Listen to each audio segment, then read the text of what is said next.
आज से हम लोग भारत में राष्ट्रवाद का उदय ये टॉपिक स्टार्ट करने वाले हैं कि भारत में राष्ट्रवाद का उदय कैसे हुआ, या जो अभी हम भारत में जैसे मान के चलो अभी 75वीं जो है हम आज़ादी का महोत्सव मनाने जा रहे हैं, जिसको अमृत महोत्सव नाम दिया गया है।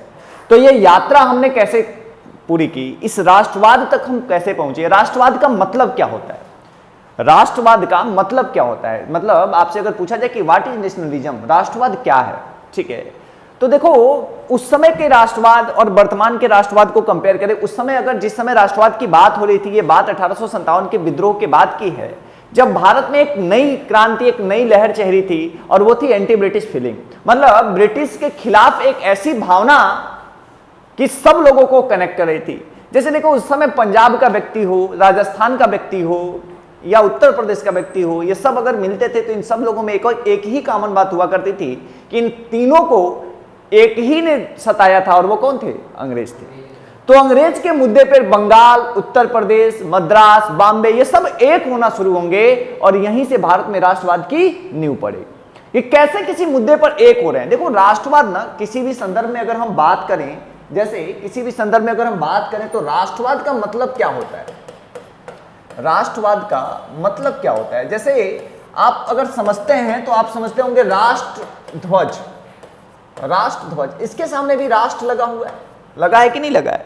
आप समझते होंगे राष्ट्रगान, मतलब ऐसा गान, अब ये गान मतलब गीत होता है, ध्वज मतलब झंडा होता है कि नहीं होता है, लेकिन ये राष्ट्र क्या है। जैसे अगर हम आपसे पूछें कि भारत क्या है, अगर आपसे एक ऑप्शन दिया जाए कि भारत क्या है, तो पहला ऑप्शन है राष्ट्र है, दूसरा ऑप्शन है देश है, तीसरा ऑप्शन है राज्य है, और चौथा ऑप्शन है एक प्रांत है। तो भारत इसमें क्या है, राष्ट्र और देश दोनों ही है। बताओ भाई, आगे दोनों लोग बताओ, भारत क्या है, गर्ल्स बताएं। भारत एक राष्ट्र है। कितने लोग को राष्ट्र लग रहा है, कितने लोग को अभी भी राष्ट्र लग रहा है, कितने लोग को देश लगता है, भारत एक देश है, और कितने लोग भारत एक राज्य भी लगता है कि राज्य है, ठीक है, राज्य भी लगता है, और कितने लोग को भारत एक प्रांत लगता है, ये प्रांत है। देखो भारत क्या है, तो भारत एक राज्य है, राज्यों का समूह है। हाँ। भारत एक राज्य है। मतलब अंगूरों का गुच्छा अंगूर नहीं होगा, सेव हो जाएगा क्या, अगर अंगूरों का गुच्छा होगा तो वो अंगूर नहीं होगा, सेव हो जाएगा। हमारा आर्टिकल 1 कहता है India that is Bharat is the union of state. India जो कि भारत है वो राज्यों का संघ होगा। क्या कहता है, राज्यों का संघ होगा। तो इसका मतलब कि बहुत सारे राज्य मिलेंगे और एक संघ का क्या करेंगे, निर्माण करेंगे। बहुत सारे राज्य मिलेंगे और एक संघ का निर्माण करेंगे। अब हम देश क्यों नहीं हैं, हम देश क्यों नहीं है, सबसे पहले ये ऑप्शन हम समझते हैं कि हम देश क्यों नहीं है, देश क्यों नहीं है। तो इसका सिंपल मतलब ये समझिएगा कि पूरे दुनिया में देश, राज्य या राष्ट्र बनने के 3 क्रम स्थापित होते हैं। एक होता है जो जिसको हम लोग कहते हैं यूनियन पैटर्न, एक होता है कन्फेडरेशन, और एक होता है फेडरेशन। 3 पैटर्न पे पूरे दुनिया के देश, राज्य या राष्ट्र बने। तो यूनियन में क्या होता है कि बहुत सारे राज्य मिलकर एक केंद्र की स्थापना करते हैं, लेकिन उनमें से किसी को अलग होने का अधिकार नहीं होता, और उनका केंद्र हमेशा शक्तिशाली होता है। इसका एग्जांपल है भारत। भारत में, और यहां पे राज्य, भारत ने क्या किया, एक शक्तिशाली केंद्र है और इसने राज्यों को क्या किया, सुविधा के अनुसार बांट दिया। तो बहुत सारे राज्य हैं और बहुत सारे राज्य एक केंद्र के साथ हैं, लेकिन इन राज्यों का निर्माण किसने किया है, केंद्र ने किया। मतलब केंद्र कभी समाप्त नहीं हो सकता, अविनाशी संघ है और विनाशी राज्य है। राज्यों को समाप्त किया जा सकता है लेकिन केंद्र समाप्त नहीं होगा। जब भी राज्य और केंद्र में टकराव होगा तो शक्तियां किसके पास होंगी, केंद्र के पास होंगी। तो हमारे यहां राज्यों को केंद्र ने बनाया है, ना कि केंद्रों ने राज्य को बनाया है। बहुत सारे राज्य मिलकर कलेक्टिव रूप में एक केंद्र हैं, लेकिन इस राज्यों को बनाने का काम उस केंद्र ने किया है। समझ रहे हैं बात। जैसे बाद में जैसे जरूरत पड़ी तो तेलंगाना को अलग राज्य बनाया गया, बिहार से झारखंड को अलग किया गया, उत्तर प्रदेश से उत्तराखंड को अलग किया गया। तो प्रशासनिक सुविधा के आधार पर राज्यों को क्या किया गया है, बांट के रखा गया। ठीक है, तो यहां पे देश हम क्यों नहीं है, क्योंकि देश में क्या होता है, फेडरेशन और कन्फेडरेशन पैटर्न को समझे तो बहुत छोटे छोटे से देश मिलते हैं और एक नए देश का निर्माण करते हैं। तो तो भारत में राज्यों ने मिलकर केंद्र का निर्माण थोड़ी किया है, केंद्र ने राज्यों का निर्माण किया है। बात समझ में आ रही है? भारत में क्या किया है? केंद्र ने राज्यों का निर्माण किया। ठीक है, तो अगर केंद्र ने राज्यों का निर्माण किया है तो देश तो वैसे भी नहीं हुआ, क्योंकि अगर आप यूएसए को समझे तो यूएसए बेसिकली फेडरेशन पैटर्न पे बना हुआ है। मतलब यूएसए में अगर आप समझेंगे, यूनाइटेड स्टेट ऑफ अमेरिका में आप देखिए 13 देश हैं, French Guana, Suriname, Guana, Venezuela, ये सारे उसी के तो देश हैं। ब्राजील है कि नहीं है? इसी तरह से आप मध्य अमेरिका में देखेंगे 5 देश हैं, उत्तरी अमेरिका में 2 देश हैं, कनाडा और यूएसए, है कि नहीं है? तो अमेरिका का निर्माण, यूनाइटेड स्टेट ऑफ अमेरिका का निर्माण बहुत सारे देशों ने मिलकर किया है, लेकिन अब वो उनमें से अलग नहीं हो सकता, नहीं हो सकता। तो इसको फेडरेशन पैटर्न कहते हैं। अब यहां पे अगर मान जाइए अमेरिका के, यूनाइटेड स्टेट ऑफ अमेरिका के किसी देश को यह मन करता है कि भाई भारत के साथ हमको दुश्मनी करनी है, तो क्या अमेरिका से या यूएसए से पूछे बिना यह कार्य वो कर सकता है? नहीं कर सकता, नहीं कर सकता ना। तो उसकी संप्रभुता कहीं ना कहीं उससे छीन गई है, वो पूर्णतः संप्रभु नहीं है। संप्रभुता का मतलब होता है किसी भी निर्णय को लेने के लिए किसी बाहरी शक्ति के अधीन न होना, अपना निर्णय स्वयं लेना। बात समझ में? अब दूसरा कन्फेडरेशन पैटर्न देखिए, जिसे कनाडा वगैरह का निर्माण हुआ, कनाडा का निर्माण जिस तरीके से हुआ है, या हम इस तरह से समझें कि आपने यूके को देखा होगा, United kingdom, Britain, United kingdom को देखा होगा, ब्रिटेन, इंग्लैंड, बहुत सारे देश, इसमें से ब्रिटेन खुद को अलग कर लिया। तो जब छोटे छोटे से देश मिलकर एक नए देश का निर्माण करते हैं, लेकिन इनमें से इनको अलग होने का अधिकार होता है, तो इसको क्या कहते हैं? Confederation pattern. क्या कहते हैं? कन्फेडरेशन। अब भारत का निर्माण ऐसे तो नहीं होना है, ऐसा नहीं ना उत्तर प्रदेश को मन करेगा तो कहीं अलग देश कल बन जाएगा, नहीं बन सकता। तो भारत किसी भी देश, राज्य, राष्ट्र या प्रांत के निर्माण के लिए पहले आप देखिए क्या जरूरी होता है। सबसे पहले क्या चाहिए अगर राजनीतिक रूप से देखा जाए तो? निश्चित भूभाग चाहिए, एक जमीन होनी चाहिए, दूसरी बात जनसंख्या होनी चाहिए, तीसरी बात सरकार होनी चाहिए। होनी चाहिए कि नहीं होनी चाहिए? राजनीतिक रूप से अगर हम बात करें तो निश्चित भूभाग होनी चाहिए, जनसंख्या होनी चाहिए, सरकार होनी चाहिए। ये 3 तो देश के पास भी है, राज्य के पास भी और प्रांत के पास भी, ये 3 तो तीनों के पास होगा। लेकिन एक चौथी चीज होती है संप्रभुता। क्या होती है? संप्रभुता। जिसके पास संप्रभुता होती है वो राज्य होता है। राज्य के पास क्या होती है? संप्रभुता होती है। संप्रभुता होने का मतलब होता है किसी भी निर्णय को लेने के लिए स्वतंत्र होना, किसी भी शक्ति के अधीन न हो। किसी भी बाहरी शक्ति के अधीन आप नहीं, अपने निर्णय को लेने के लिए स्वतंत्र हैं, तो आप क्या हैं? संप्रभु हैं। यानी आपके पास क्या है? संप्रभुता है। इतनी बात समझ में आई कि नहीं आई? समझ में आई। अब देखिए हम राष्ट्र को समझते हैं। राष्ट्र बेसिकली एक सांस्कृतिक शब्द है। राष्ट्र क्या है? एक सांस्कृतिक शब्द है। राष्ट्र जो है वो लोगों के फीलिंग्स को कनेक्ट करता है। हम कहते हैं राष्ट्र ध्वज, तो एक ऐसा झंडा, एक ऐसा ध्वज जो हम सभी, चाहे वो बंगाल का व्यक्ति हो, चाहे वो मद्रास का व्यक्ति हो, चाहे वो दिल्ली का व्यक्ति हो, सबके लिए एक कॉमन है और सबके फीलिंग को कनेक्ट करता है। और हम सैल्यूट करना शुरू कर देते हैं, हम तिरंगे को सैल्यूट करना शुरू कर देते हैं। इसका मतलब एक ऐसा ध्वज जो हमारी फीलिंग्स को क्या करता है? कनेक्ट करता है। तो राष्ट्र बेसिकली सांस्कृतिक शब्द होता है। क्या होता है? सांस्कृतिक शब्द होता है जो हमारे फीलिंग्स को, हमारी भावनाओं को कनेक्ट करता है। राष्ट्रगान, अब राष्ट्रगान जैसे ही बजता है तो चाहे वो दक्षिण भारत का व्यक्ति होगा, उत्तर भारत का होगा, पूर्वी भारत का होगा, पश्चिमी भारत का होगा, कहीं का भी व्यक्ति होगा, चाहे बिहार का हो चाहे उत्तर प्रदेश का हो, बेटा सैल्यूट में नहीं आया, उठा के फेंक देंगे बाहर। यहां से समझ में आया? सैल्यूट में नहीं आया वो, बेवकूफ कहीं के। सही तरीके से क्लास में बैठना सीखो, ठीक है? तो मान के चलिए कि कोई भी ऐसा, आपने समझा कि राष्ट्र मतलब क्या, तो मान के चले राष्ट्रगान, तो एक ऐसा गान जो क्या कर रहा है? लोगों की भावनाओं को कनेक्ट कर रहा है। चाहे वो भारत के किसी कोने में बैठा व्यक्ति हो, उन सबकी भावनाओं को क्या करता है? कनेक्ट करता है। भाई किसी भी कोने में बैठा हुआ व्यक्ति हो, उनकी भावनाओं को कनेक्ट करता है। तो एक ऐसा गान, आप एक बात बताइए, राष्ट्रगान सुनाई देता है और अपने आप व्यक्ति खड़ा हो जाता है। ये क्या है? एक फीलिंग से तो है, एक भावना ही तो है। तो राष्ट्रवाद का मतलब क्या होता है? भावनाओं को कनेक्ट करने का एक जरिया। जैसे आज के मुद्दे पे अगर हम देखें तो 75वां हम महोत्सव मना रहे हैं। आज अगर हमारे देश की बात आती है, आज अभी आपने देखा 1.5-2 साल पहले हमारा एक जवान जो है अभिनंदन, ये पाकिस्तान की सीमा में घुस गया, घुस सके वो जबरदस्ती मारने गया था और उनके सीमा में गिर गया। और उसके बाद पाकिस्तान के रक्षा मंत्री का यह बयान आया कि हमको पसीने आ रहे थे कि भारत हमारे ऊपर कब आक्रमण कर देगा। चाहे भारत के किसी भी कोने में बैठा हुआ व्यक्ति हो, उसका एक ही विजन था, उसका एक ही दृश्य था कि अभिनंदन वापस कब आएंगे, अभिनंदन वापस कब आएंगे। भाई सब लोग यही राह देख रहे, चाहे बिहार, चाहे उत्तर प्रदेश, चाहे चेन्नई, चाहे तमिलनाडु, चाहे दिल्ली, चाहे कलकत्ता, ये सब लोग एक ही कॉमन फीलिंग थी कि भाई अभिनंदन वापस कब आएंगे।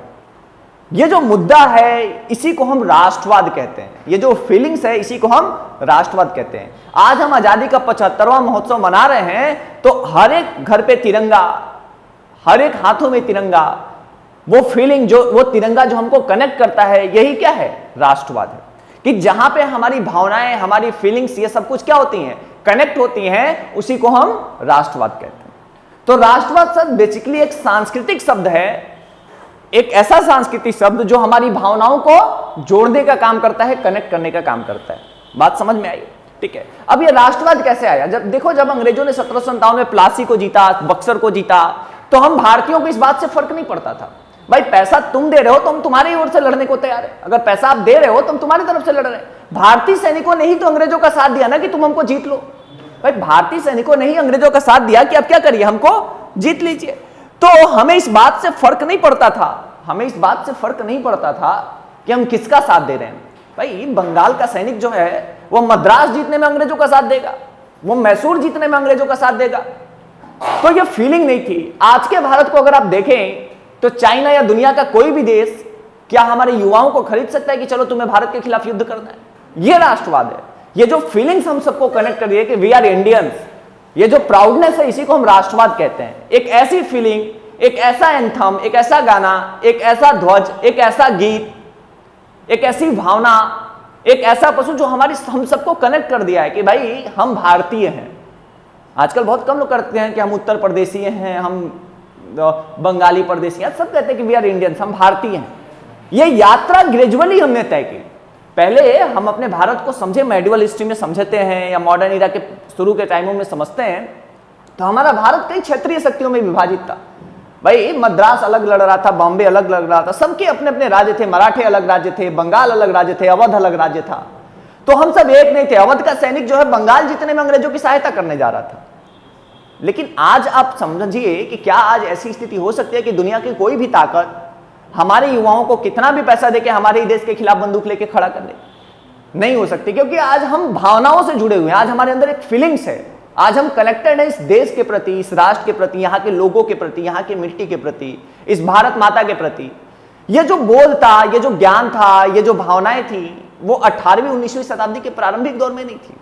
जब 1857 का विद्रोह हो गया और हमको लगा कि भाई अब हमको कनेक्ट होने की जरूरत है, अब हमको संगठन बनाने की जरूरत है, हम सबको एक ही शक्ति सता रही है और हमको बांट के रखने का काम कर रही है, तो लोगों में कहीं ना कहीं समस्याओं का एकीकरण होना शुरू हुआ। रेलवे का विकास हो गया था। रेलवे में जब लोग यात्रा कर रहे थे तो विभिन्न राज्यों के लोग यात्रा करेंगे, विभिन्न धर्मों के लोग यात्रा करेंगे, तो उन लोगों को लगेगा कि भाई बताओ तुम्हारी भी समस्या, बिहार में भी क्या समस्या है, आज भी बताओ। रेलवे में लोग यात्रा करते हैं तो बात तो समझ में आती है ना, कि बातचीत होती है, भाई तुम्हारे यहाँ क्या समस्या है और हमारे यहाँ क्या समस्या है।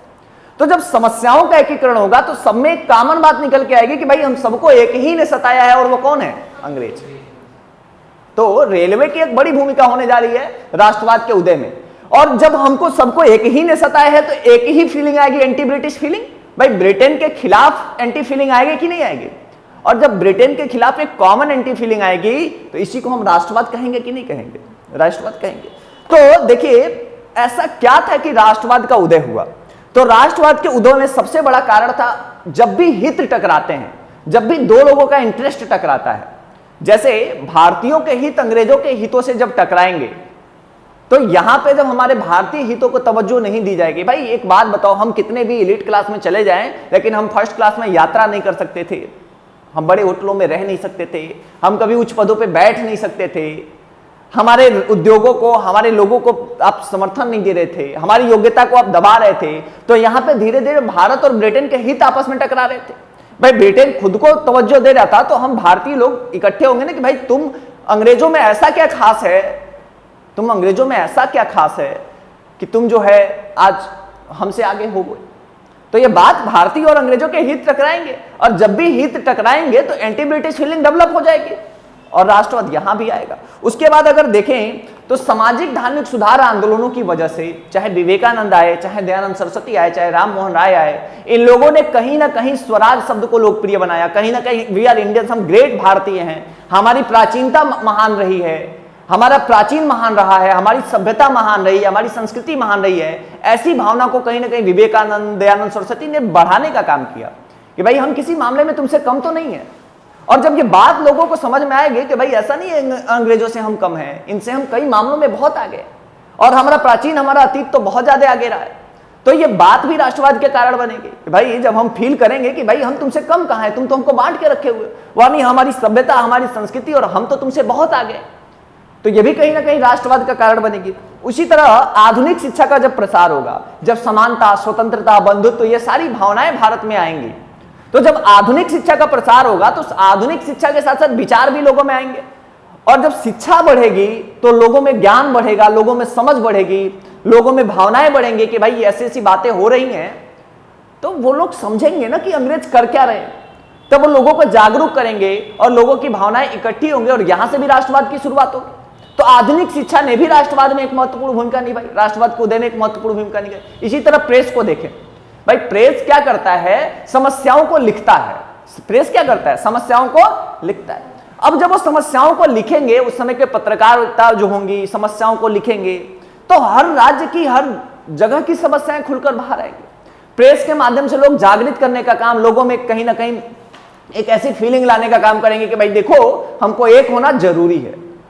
तो प्रेस की भूमिका भी महत्वपूर्ण होने जा रही है राष्ट्रवाद के उदय में, कि भाई प्रेस भी एक महत्वपूर्ण भूमिका रोल प्ले करेगा, ठीक है। और इसी तरह से हम देखें तो अंग्रेजों की अपनी नस्लीय नीति होती थी, भाई भेदभाव करते थे, श्वेत और अश्वेत का भेदभाव तो ऐसा था, ऐसा नहीं कि आप गोरे हैं तो आपके साथ भेदभाव नहीं किया जाएगा।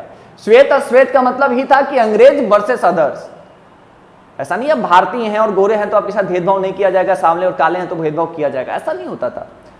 आप अगर भारतीय हैं या अगर आप अफ्रीकन हैं तो भेदभाव होना है, आपका कलर जो भी हो। तो इसी को श्वेत और अश्वेत की नीति कहते थे।